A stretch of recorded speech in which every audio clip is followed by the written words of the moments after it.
मी इथे बघते की तुमच्या लाईफमध्ये असं काही प्रसंग आहे किंवा तुम्ही गो थ्रू होत आहात की जिथे तुम्ही मेंटल आणि इमोशनल दोन्ही लेवलला तुम्ही जगल करता आहात, तुम्हाला त्रास होतो आहे आणि तुम्हाला एक लवकरच डिसिजन घ्यावा लागणार आहे.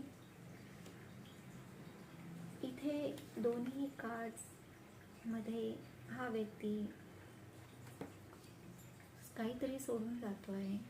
तर इथे मला असं फिलिंग येत आहे की तुम्हाला काही ना काही रिलीज करावं लागेल, सोडून द्यावं लागेल. पीपल, प्लेसेस, थिंग्स काही असू शकते आहे, ज्या गोष्टीमुळे तुम्ही याच्यावर खूप मेहनत केली आहे. तुम्ही पूर्ण जीवापाड तुमचं 100% दिलेलं आहे, पण समोरच्या व्यक्तीने तेवढं इन्व्हेस्टमेंट नाही केलेलं आहे आणि तुम्ही सध्या मनी मॅटरमध्ये पण जगलिंग होत असेल तुमचं.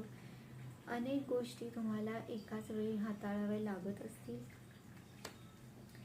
पण डिवाइन म्हणतंय की सरेंडर टू द डिवाइन. तुम्ही जर डिवाइनला सरेंडर झालात तर तुमच्या बऱ्याचशा गोष्टी हलक्या होतील. विश्वास ठेवा. जे पण काही तुमचे गुरु आहे, देवी देवता जे पण तुम्ही मानता, त्यांना शरण जा. त्यांना म्हणा तुम्हीच आहात सगळे जे मला आता ह्याच्यातून बाहेर काढतील. ओके, तुम्ही तुमच्या अचीवमेंट्सच्या, गोलच्या खूप जवळ आहेत. गिवअप करू नका.